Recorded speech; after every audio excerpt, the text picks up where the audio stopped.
ನೇತೃತ್ವದ ಸರ್ಕಾರ ಒಂದು ಒಳ್ಳೆಯ ತೀರ್ಮಾನವನ್ನು ತೆಗೆದುಕೊಂಡಿದೆ. ಜಾತಿ ಗಣತಿ ಜನಗಣತಿಯ ಜೊತೆಗೆ ಜಾತಿ ಗಣತಿಯನ್ನು ಮಾಡ್ತೇವೆ ಅಂಥೇಳಿ ಈಗಾಗಲೇ ಘೋಷಣೆ ಮಾಡಿದ್ದಾರೆ ಮತ್ತು ಸಚಿವ ಸಂಪುಟದಲ್ಲಿ ತೀರ್ಮಾನವನ್ನು ತೆಗೆದುಕೊಂಡಿದ್ದಾರೆ. ಅದು ಅತ್ಯಂತ ಸ್ವಾಗತಾರ್ಹ. ಈ ದೇಶಕ್ಕೆ ಈಗ ಅಗತ್ಯ ಇರತಕ್ಕಂಥದ್ದು. ಹಿಂದೆ ಕೂಡ ಇತ್ತು ಅಗತ್ಯ. ಇದಕ್ಕೆ ಅತ್ಯಂತ ಹೃತ್ಪೂರ್ವಕವಾಗಿ ಸ್ವಾಗತವನ್ನು ಮಾಡ್ತೇವೆ ಮತ್ತು ಕೇಂದ್ರ ಸರ್ಕಾರಕ್ಕೆ ಮತ್ತು ಮೋದಿಯವರಿಗೆ ನಾವು ಈ ರಾಜ್ಯದ ಪರವಾಗಿ ಅಭಿನಂದನೆಗಳನ್ನು ತಿಳಿಸ್ತೇವೆ. ತಮ್ಮ ಮೂಲಕ ಹೇಳೋದಕ್ಕೆ ಬಯಸ್ತೇನೆ. ನಾವು ಸರ್ಕಾರ ಸ್ವಾತಂತ್ರ್ಯ ಬಂದು ಇಷ್ಟು ವರ್ಷ ಆಯಿತು. ನಮಗೆ ಯಾವುದೇ ಸರಿಯಾದ ಒಂದು ಅಂಕಿ ಅಂಶಗಳು ಇರಲಿಲ್ಲ. ಒಟ್ಟಾರೆ ಒಂದು ದೇಶದ ಅಭಿವೃದ್ಧಿ ದೃಷ್ಟಿಯಿಂದ ಬಜೆಟ್ಗಳನ್ನ ಮಾಡ್ತಾ ಬಂದರು. ಜನಸಂಖ್ಯೆ ಜನಗಣತಿ ಆಧಾರದ ಮೇಲೆ ಮಾಡ್ತಾಯಿದ್ರು. ಆದರೆ ಸ್ವಾತಂತ್ರ್ಯ ಬಂದಲಾಗಾಯ್ತಿನಿಂದ ಒಂದು ಒತ್ತಡ ಇತ್ತು, ಜಾತಿಯ ಗಣತಿ ಆಗಬೇಕು ಜನಗಣತಿ ಜೊತೆಗೆ ಅಂತ. ಅದಕ್ಕೆ ಆರ್ಥಿಕ ತಜ್ಞರು ಹೇಳಿದರು, ಸಾಮಾಜಿಕ ಕಾರ್ಯಕರ್ತರು ಹೇಳಿದರು, ಇಲ್ಲ ಏನೋ ಒಂದು ಯಾವ ಆಧಾರದ ಮೇಲೆ ನಾವು ಯೋಜನೆಗಳನ್ನ ಮಾಡಬೇಕು, ಹಿಂದುಳಿದವ್ರನ್ನ ಹೇಗೆ ಮೇಲೆತ್ತೋದು, ಏನು ಅವ್ರ ಸ್ಥಿತಿಗತಿ ಎಷ್ಟಿದ್ದಾರೆ, ಯೋಜನೆಗಳನ್ನ ಮಾಡಬೇಕು. ಬರೀ ನೌಕರಿ ಅಲ್ಲ, ಬರೀ ನೌಕರಿಗಾಗಿ ಅಲ್ಲ, ಅವರ ಆರ್ಥಿಕ ಸ್ಥಿತಿಗತಿ, ಅವರ ಅಭ್ಯುದಯ ಆಗಬೇಕು. ಅದಕ್ಕೆ ಒಂದು ಅಂಕಿಅಂಶಗಳು ಬೇಕು ಅಂತಕ್ಕಂಥದ್ದು ಇತ್ತೀಚೆಗೆ ಕೇಳಿ ಬರ್ತಾಯಿತ್ತು. ನಮ್ಮಲ್ಲೂ ಕೂಡ ಆಂತರಿಕವಾಗಿ ಈ ಚರ್ಚೆಗಳನ್ನ ನಾವೆಲ್ಲ ಮಾಡ್ತಿದ್ವಿ. ಇಲ್ಲಿರೋರು ಬಹುತೇಕರು ನಾವು ಒಂದು ಮಾಡಬೇಕು ಅಂತ ಹೇಳಿದವರು. ಇದು 1931ರಲ್ಲಿ ಆಯಿತು ಅಂತ ಹೇಳಿದ್ದೇವೆ. ಅಂದರೆ ಆ ಕಾಲದಲ್ಲಿ 5-6 ವರ್ಷ, ಒಂದು 100 ವರ್ಷದ ಹಿಂದೆ ಒಂದು ತಯಾರಿ ನಡೆದಿತ್ತು. ಬ್ರಿಟಿಷ್ ಸರ್ಕಾರದ ಜೊತೆಗೆ ಅಲ್ಲಿಯ ಸ್ಥಳೀಯ ರಾಜರು 500ಕ್ಕಿಂತ ಹೆಚ್ಚು ರಾಜರುಗಳಿದ್ದರು ಅಂತ ಕೇಳಿದ್ದೇವೆ. ಅವರ ಆಡಳಿತ ಇತ್ತು. ಒಟ್ಟಾರೆ ಆಡಳಿತ ಕೇಂದ್ರ ಸರ್ಕಾರದ್ದು. ಒಂದು ಜನಗಣತಿ ಆಗಿತ್ತು. ಅದರ ಮೇಲೆ ಒಂದು ಅಂದಾಜು ಮಾಡ್ಕೊಂಡು ಸರ್ಕಾರದ ಯೋಜನೆಗಳು ರೂಪುಗೊಳ್ತಾ ಬಂದವು.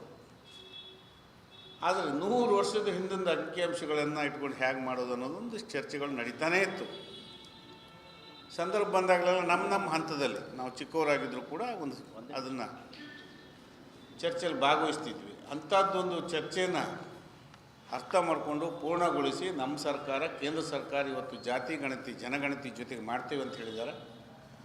ಸಹಜವಾಗಿ ಒಂದು ಸಣ್ಣ ನಮ್ಮದು ಒಂದು ಅನಿಸಿಕೆಯೂ ಇದೆ, ಎಲ್ಲರ ಅನಿಸಿಕೆ ಇದೆ. ಸ್ಥಿತಿಗತಿಗಳನ್ನು, ಆರ್ಥಿಕ ಸಾಮಾಜಿಕ ಸ್ಥಿತಿಗತಿ ಅಧ್ಯಯನವನ್ನು ಆಗಬೇಕು ಅಂತಿದೆ. ಮಾಡ್ತೀವಿ ಅಂತ ಹೇಳಿದ್ದಾರೆ. ಅದಕ್ಕೆ ಅಭಿನಂದಿಸ್ತೇನೆ. ಮತ್ತು ಅದಕ್ಕೊಂದಿಷ್ಟು ಹಣಕಾಸು ಬೇಕಾಗ್ತದೆ. ಅದೇನು ಕೇಂದ್ರ ಸರ್ಕಾರಕ್ಕೆ ಈ ಕಾಲದ ಬಜೆಟ್ನಲ್ಲಿ ದೊಡ್ಡ ವಿಷಯ ಅಲ್ಲ. ಒಂದು ಸಪ್ಲಿಮೆಂಟ್ರಿ ಬಜೆಟು ಅಥವಾ ಬೇರೆದ್ರಲ್ಲಿ ಒಂದು ಅವಕಾಶ ಮಾಡ್ಕೊಳ್ಳೋಕ್ಕೆ ಅವಕಾಶ ಇದೆ. ಅದು ಮಾಡ್ಕೊಳ್ತಾರೆ. ನಮ್ಮ ಈಗಾಗಲೇ ಇದೇನು ಮಾಡೋದಿಲ್ವೇನೋ ಅಂತಲೇ ಭಾಳ ಜನ ಸ್ಟೇಟ್ಮೆಂಟ್ ಕೊಡೋದನ್ನು ನೋಡಿದ್ದೆ ನಾನು. ಇದೆಲ್ಲಿ ಮಾಡ್ತಾರೆ ಇವರು, ನಾವೇ ಬಂದ್ ಮಾಡ್ತೀವಿ ಅಂತ ಹೇಳ್ತಕ್ಕಂಥದ್ದನ್ನು ಕೇಳಿದ್ವಿ. ಕಾಂಗ್ರೆಸ್ನವರೇ ಹೇಳೋರು ಮುಖ್ಯವಾಗಿ. ಬೇರೆ ಬೇರೆ ಪ್ರಾದೇಶಿಕ ಪಕ್ಷಗಳು ಇದನ್ನು ಒತ್ತಡ ಮಾಡ್ತಾಯಿದ್ವು, ಮಾಡಬೇಕು, ಇದು ಆಗಬೇಕು ಅಂತ. ಈಗ ಒಂದು ನಿನ್ನೆಯಿಂದ ಶುರು ಮಾಡಿ, ಅದು ದುಡ್ಡು ಎಲ್ಲಿದೆ, ಹಣ ಎಲ್ಲಿಟ್ಟಿದ್ದೀರಿ, ಬರೀ 500 ಕೋಟಿ ಸಾಕೆ ಇಲ್ಲ. ಇದಕ್ಕೆ ಈ ಕಾಲಕ್ಕೆ ನಮ್ಮದೊಂದು ಅಂದಾಜು, ಪಕ್ಷದ ಅಂದಾಜು ಇದೆ. ನಿಮ್ಮ ಕೆಲವು ಸ್ನೇಹಿತರು ಅಂದಾಜು ಮಾಡಿದ್ದಾರೆ 12,000 ಕೋಟಿ ಬೇಕು. ಇಷ್ಟು ದೊಡ್ಡ ಕೇಂದ್ರ ಸರ್ಕಾರದ ಬಜೆಟ್ನಲ್ಲಿ ಅದೊಂದು ದೊಡ್ಡ ವಿಷಯ ಅಲ್ಲ. ಅದಕ್ಕೂ ಕೂಡ ಪ್ರಾವಿಷನ್ ಮಾಡ್ಕೊಂಡು ಮಾಡ್ತಾರೆ. ಆದ್ರೆ ಮತ್ತೆ ಶುರು ಮಾಡ್ತಾರೆ ನಾಳೆ ನಾಡ್ದಿಂದ. ಇಲ್ಲ ಯಾವಾಗ ಶುರು ಮಾಡ್ತೀರಿ, ಆಗೋದಿಲ್ಲ, ಹೋಗೋದಿಲ್ಲ. ಇದಕ್ಕೆ 6 ತಿಂಗಳುಗಳ ಕಾಲ ತಯಾರಿ ಮಾಡ್ಕೋಬೇಕಾಗತ್ತೆ. ಮಾಡ್ಕೊಳ್ತಾರೆ. 6 ತಿಂಗಳ ನಂತರ ಮತ್ತೆ 18 ತಿಂಗಳಿಗೆ ಬೀಳಬೇಕು. ಇದನ್ನು ಜನಗಣತಿ ಮಾಡಲಿಕ್ಕೆ, ಪಬ್ಲಿಷ್ ಮಾಡೋದಕ್ಕೆ 18ರಿಂದ 21 ತಿಂಗಳು ಬೇಕು. ಜನಗಣತಿ ಮಾಡೋಕ್ಕೆ ಅಷ್ಟು ಬೇಕು. ಜಾತಿ ಗಣತಿ ಜೊತೆಗೆ ಸೋಷಿಯೋ ಎಕನಾಮಿಕ್ ಸರ್ವೆ ಕೂಡ ಆದರೆ ಬೇಕಾಗ್ತದೆ. ಅಲ್ಲಿವರೆಗೆ ಸಮಾಧಾನ ಇರಬೇಕು. ಇದು ಆಗುತ್ತೆ ಅನ್ನೋದೊಂದು ನಂಬಿಕೆ ಇದೆಯಲ್ಲ, ಬಂತಲ್ಲ, ತೀರ್ಮಾನ ಆಯ್ತಲ್ಲ, ನಿರ್ಣಯ ಆಯ್ತಲ್ಲ, ಇದೇ ದೊಡ್ಡ ಒಂದು ಹಿಂದುಳಿದ ವರ್ಗಗಳಿಗೆ ಮತ್ತು ಈ ದೇಶದವರಿಗೆ, ದೇಶವಾಸಿಗಳಿಗೆ ಒಂದು ಒಳ್ಳೆಯ ಮೆಸೇಜನ್ನು ಕೊಟ್ಟಿದ್ದಾರೆ. ಇದು ಬೇಗ ಕಾರ್ಯಗತ ಆಗಬೇಕು ಅಂತ ವಿನಂತಿ ಮಾಡ್ತೇನೆ. ನಮ್ಮ ಕೇಂದ್ರ ಸರ್ಕಾರಕ್ಕೆ ಒತ್ತಾಯ ಮಾಡ್ತೇನೆ ಮತ್ತು ವಿನಂತಿ ಮಾಡ್ತೇನೆ. ಒತ್ತಾಯ ಮಾಡೋದೇನಿಲ್ಲ, ಅವ್ರು ತೀರ್ಮಾನ ತೊಗೊಂಡಾಗಿದೆ. ವಿನಂತಿ ಮಾಡ್ತೇನೆ, ಅದು ಆಗಲಿ. ಅಭಿನಂದಿಸ್ತೇನೆ. ಇನ್ನೊಂದು ರಾಜ್ಯ ಸರ್ಕಾರದೊಂದು ನಡೆದಿದೆ. ಇದರಲ್ಲೂ ಕೂಡ ನಮ್ಮಲ್ಲಿ ಸಣ್ಣ ಪುಟ್ಟ ವ್ಯತ್ಯಾಸಗಳಿತ್ತು. ನಾವು ಆಗಿಬಿಡಲಿ ನೋಡೋಣ ಅಂತ ಹೇಳಿದ್ರೆ ನಮ್ಮ ಅಧ್ಯಕ್ಷರು ನಮ್ಮಲ್ಲಿ ಒಂದು ತೀರ್ಮಾನ ತೊಗೊಂಡಿದ್ರು. ಇಲ್ಲ, ಅದು ಹಳೇದಾಗಿದೆ. ಹೌದದು ಆ ಪಕ್ಷದ ವೀರಪ್ಪ ಮೊಯ್ಲಿಯವರೇ ಹೇಳಿದ್ದಾರೆ, ಅದು ಹಳೇದಾಯಿತು, 10 ವರ್ಷದ್ದಾಯಿತು, ಹೊಸದಾಗಿ ಮಾಡಿಸಿ ಅಂತ ಹೇಳಿದರು. ಈಗ ಮತ್ತು ಇಷ್ಟಕ್ಕೂ ಈ ರಾಜ್ಯ ಸರ್ಕಾರಗಳಿಗೆ ಪೂರ್ಣ ಪ್ರಮಾಣದ ಅಧಿಕಾರ ಇಲ್ಲ. ಅವರೊಂದು ಅಂದಾಜು ಮಾಡಿ ಇಟ್ಕೋಬೇಕು. ಅದಕ್ಕೆ ಸಂವಿಧಾನದ ಯಾವ ಬೆಂಬಲವೂ ಕಾನೂನಿನ ಅಡಿಯಲ್ಲಿ ಸಪೋರ್ಟ್ ಇರಲಿಲ್ಲ. ರಾಜ್ಯ ಸರ್ಕಾರಗಳಿಗೆ ಅಧಿಕಾರ ಇಲ್ಲ ಅಂತ, ಅಧಿಕಾರ ಅನ್ನೋದಕ್ಕಿಂತ ಅದಕ್ಕೊಂದು ಸ್ಯಾಂಟಿಟಿ ಇಲ್ಲ ಅಂತ, ಇರೋದಿಲ್ಲ ಅಂತಿತ್ತು. ಈಗ ಕೇಂದ್ರ ಸರ್ಕಾರವು ಈ ತೀರ್ಮಾನ ಮಾಡಿದ್ರಿಂದ ರಾಜ್ಯ ಸರ್ಕಾರದ ಜಾತಿ ಗಣತಿ ಸೋಷಿಯೋ ಎಕನಾಮಿಕ್ ಸರ್ವೆ ಬಗ್ಗೆ ತೀರಾ ನಾವು ತಲೆ ಕೆಡಿಸ್ಕೊಂಡು ವಾದ ವಿವಾದ ಮಾಡೋದಕ್ಕಿಂತ ಈಗ ಕೇಂದ್ರ ಸರ್ಕಾರ ಏನು ಜಾರಿಗೆ ಕೊಟ್ಟಿದೆ, ಜನಗಣತಿ ಮಾಡೋದಕ್ಕೆ ಆದೇಶ ಮಾಡಿ ತೀರ್ಮಾನ ತೊಗೊಂಡಿದೆ, ಇದು ಸ್ವಾಗತಾರ್ಹ. ಈ ಎಲ್ಲದಕ್ಕೂ ತೆರೆ ಎಳೆಯೋದಕ್ಕೆ ಒಂದು ಅವಕಾಶ ಆಗಿದೆ. ಅದನ್ನು ಅತ್ಯಂತ ಸಂತೋಷದಿಂದ ನಾವು ದೇಶವಾಸಿಗಳು ಸ್ವಾಗತ ಮಾಡ್ತೇವೆ. ಮತ್ತು ಯಾರ್ಯಾರ ಸ್ಥಿತಿಗತಿ ಹೇಗಿದೆ ಅನ್ನೋದು ಈ ದೇಶವಾಸಿಗಳಿಗೆ ಗೊತ್ತಾಗಲಿ. ಇನ್ನೊಂದು ವರ್ಷ, ಒಂದೂವರೆ ವರ್ಷದಲ್ಲಿ ಗೊತ್ತಾಗುತ್ತೆ. 2 ವರ್ಷದಲ್ಲಿ ಭಾಳ ಅಗತ್ಯ. ಅದರಿಂದ ಈ ದೇಶ ಮತ್ತು ಹಿಂದುಳಿದವ್ರನ್ನ ಮೇಲೆತ್ತಲಿಕ್ಕೆ ಯಾರು ನಿರ್ಗತಿಕರಿದ್ದಾರೆ, ಯಾರ ಸಂಖ್ಯೆ ಎಷ್ಟಿದೆ, ಎಲ್ಲಿದೆ ಅನ್ನೋದಕ್ಕೊಂದು ನಿಖರವಾದ ಮಾಹಿತಿ ಸಂವಿಧಾನದ ಅಡಿಯಲ್ಲಿ ಮಾಡಲಿಕ್ಕೆ ಹೊರಟಿದೆ. ಅವಕಾಶ ಇತ್ತು. ಅದನ್ನು ಕೇಂದ್ರ ಸರ್ಕಾರ ಮಾಡ್ತಾ ಇರ್ತಕ್ಕಂಥದ್ದು ಅತ್ಯಂತ ಸ್ವಾಗತಾರ್ಹ.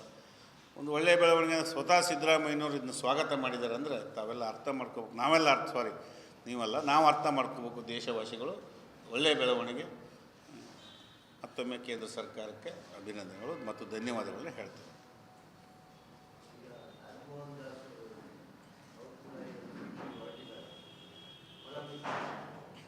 ಅದು ನಡೀತಾ ಇದೆ, ಶುರುವಾಗಿದೆ. ಇನ್ನೂ ಶುರುವಾಗಿಲ್ಲ. ಈ ವಾರದಲ್ಲಿ ಏನೋ ಶುರು ಮಾಡ್ತಾರೆ, ನೋಡೋಣ. ಅದ್ರ ಬಗ್ಗೆ ಸಾಧಕ ಬಾಧಕ ಅದು ಅವರೊಳಗೆ ಮೀಸಲಾತಿ, ಅದ್ರ ಬಗ್ಗೆ ನಾನು ಹೆಚ್ಚು ಅಭಿಪ್ರಾಯ ವ್ಯಕ್ತಪಡಿಸೋಕ್ಕೆ ಹೋಗಲ್ಲ. ಒಳ ಮೀಸಲಾತಿ ಬಗ್ಗೆ ಮುಂದೆ ನೋಡೋಣ. ಅತ್ಯಂತ ಹೇಯ ಕೃತ್ಯ, ಖಂಡನೀಯ. ನಮ್ಮ ರಾಜ್ಯಾಧ್ಯಕ್ಷರು ಮತ್ತು ವಿರೋಧ ಪಕ್ಷದ ನಾಯಕರು ಈಗಾಗಲೇ ಮಂಗಳೂರಿಗೆ ಹೋಗ್ತಾ ಇದ್ದಾರೆ, ತಲುಪಿರ್ತಾರೆ ಇಷ್ಟೊತ್ತಿಗೆ ಅಂತ ಭಾವಿಸ್ತೇನೆ. ಅವರಿಗೆ ಸ್ಪೆಷಲ್ ಫ್ಲೈಟೇ ಮಾಡ್ಕೊಂಡು ಹೋಗ್ತೀವಿ ಅಂತ ಹೇಳಿದರು. ಬೆಳಗ್ಗೆ ಬೇರೆ ವಿಷಯಕ್ಕೆ ಮಾತಾಡಿದಾಗ ಇಲ್ಲ ಅಣ್ಣ ನಾವು ಅಲ್ಲಿ ಹೋಗ್ತಾ ಇದ್ವಿ ಅಂತ. ಅವ್ರೇನೋ ಬೇರೆ ಕಾರಣಕ್ಕೆಲ್ಲದು ದೇಶದ ರಾಜಧಾನಿಗೆ ಹೋಗೋದಿತ್ತು, ಅದು ಬಿಟ್ಟು ಈಗ ಸೀದಾ ಇದಕ್ಕೆ ಹೋಗ್ತಾ ಇದ್ದಾರೆ, ಮಂಗಳೂರಿಗೆ. ಈಗ ಎರಡು ತಾಸಿಂದ ಏನು ಗೊತ್ತಾಗಿಲ್ಲ, ಏನು ಸಂಪರ್ಕ ಹೋಗಿರ್ತಾರೆ ಇಷ್ಟೊತ್ತಿಗೆ. ಹಾಗಾಗಿ ಇದು ಯಾರು ಖಂಡಿಸ್ತಕ್ಕಂಥದ್ದು ಮತ್ತು ಅತ್ಯಂತ ಹೇಯ ಕೃತ್ಯ ನಾನು ಖಂಡಿಸ್ತೇನೆ. ಮತ್ತು ಆ ಪೊಲೀಸ್ ಕಮಿಷನರು ಮಾತಾಡೋದನ್ನು ನೋಡಿದೆ ನಾನು. ಇಲ್ಲ ಅವ್ರನ್ನ ಹುಡುಕ್ತೇವೆ, ಬಂಧಿಸ್ತೇವೆ ಅಂತ. ಈ ಥರ ಬರ್ಬರವಾಗಿ ನಡುಬೀದಿಯಲ್ಲಿ ಕೊಚ್ಚಿ ಕೊಲ್ಲೋರನ್ನು ಬಂಧಿಸೋದಲ್ಲ, ಕಂಡಲ್ಲಿ ಗುಂಡು ಇಡಬೇಕು, ಗುಂಡಿಟ್ಟು ಸಾಯಿಸ್ಬೇಕು. ಮತ್ತು ಆ ಸಾರ್ವಜನಿಕವಾಗಿ ಆ ಥರ ಕಡಿದು ಸಾಯಿಸ್ತಾರೆ ಅಂದರೆ, ನಾವೊಂದು ಪ್ರಾಣಿ ತಿನ್ನುವಂಥ ಎಂಥದ್ದು ಪ್ರಾಣಿಗಳನ್ನೇ ಆ ಥರ ಎಂದೂ ಕಡಿದು ಇದು ಮಾಡೋಲ್ಲ. ಅಂಥದ್ದು ಮನುಷ್ಯರು ಕಡಿತಾರೆ ಅಂದರೆ ಅವರಿಗೆ ಬಂಧಿಸೋದಲ್ಲ, ಸಿಕ್ಕಿದ್ರೆ ಅಲ್ಲೇ ಸೂಟೌಟ್ ಮಾಡಬೇಕು. ಅದಕ್ಕೆ ಆಮೇಲೆ ಇನ್ನೊಂದು ಆಗ್ರಹ ಮಾಡ್ತೀನಿ, ಯಾರು ಅವ್ರಿಗೆ ರಕ್ಷಣೆ ಕೊಡ್ತಾರೆ ಇವತ್ತೇ ಅನೌನ್ಸ್ ಮಾಡ್ಬೇಕು ರಾಜ್ಯ ಸರ್ಕಾರ. ಅವರು ಯಾರಿಗೆ ಆಶ್ರಯ, ಯಾರ ಮನೇಲಿ ಹೋಗಿ ಅಡ್ಕೊಳ್ತಾರೆ, ಯಾರ ಮನೇಲಿ ಇರ್ತಾರೆ ಆಶ್ರಯ, ಆ ಮನೆಗಳನ್ನು ನಾವು ಸೀಸ್ ಮಾಡಿ ಧ್ವಂಸ ಮಾಡಬೇಕು. ಕಾಶ್ಮೀರದಲ್ಲಿ ಮಾಡೋದಲ್ಲ, ಹಾಗೆ ಇಲ್ಲದಿದ್ದರೆ ಇವರು ಬರೋದಿಲ್ಲ. ಆಯಿತು, ಕೊಲೆಗಳು ಆಗ್ತಾ ಇದ್ದಾವೆ, ಬೇರೆ ಬೇರೆ ಕ್ರೈಮ್ಗಳು ಆಗ್ತವೆ, ಹುಡುಕಬೇಕು, ಬಂಧಿಸ್ಬೇಕು. ನಡುಬೀದಿಯಲ್ಲಿ ಈ ಥರ ಕಡಿತಾರೆ ಅಂದರೆ ಕಡಿಯೋರನ್ನು ಕೈ ಕತ್ತರಿಸೋದಷ್ಟೇ ಅಲ್ಲ, ಕಂಡಲ್ಲಿ ಗುಂಡಿಡ್ಬೇಕು. ಆಗ ಮಾತ್ರ ಭಯ ಬರ್ತದೆ. ರಾಜ್ಯ ಸರ್ಕಾರ ಆ ಕೆಲಸ ಮಾಡಬೇಕು. ಮಾಡದಿದ್ರೆ ಇವರು ಇರೋದಿಲ್ಲ. ಇವರು ಶುರು ಅವ್ರದ್ದು ರಾಜ್ಯ ಸರ್ಕಾರಕ್ಕೆ ಗಂಡಾಂತರ ಇಂಥವ್ರಿಂದ ಅಂತೇಳಿ ಹೇಳ್ತಾ ಅದನ್ನ ಅತ್ಯಂತ ಕಟು ಶಬ್ದಗಳಿಂದ ಖಂಡಿಸ್ತಾರೆ. ಹಾಂ ಸರ್, ಗೊತ್ತಾಗಲಿ. ಮಹಿಳೆಯರು ಈ ಹತ್ಯೆಯಲ್ಲಿ ಭಾಗಿಯಾಗಿದ್ದಾರೆ ಅಂತ ನೋಡೋಣ ಏನಾಗಿದೆ. ಯಾರಾದ್ರೂ ಅದರಲ್ಲಿ ಬರ್ಬರವಾಗಿ ಈ ಥರ ನಡ್ಕೊಳ್ಳೋರಿಗೆ ಸಮಾಜದಲ್ಲಿ ಗುಂಡಿಡೋದು ಒಂದೇ ಪರಿಹಾರ. ಅಲ್ಲಿ ಆವಾಗ ಮಾತ್ರ ಹೆದರ್ತಾರೆ, ಆವಾಗ ಮಾತ್ರ ಇಂಥ ಕೃತ್ಯಗಳಿಗೆ ಕೈ ಹಾಕೋದಿಲ್ಲ. ಮಾಡಬೇಕು.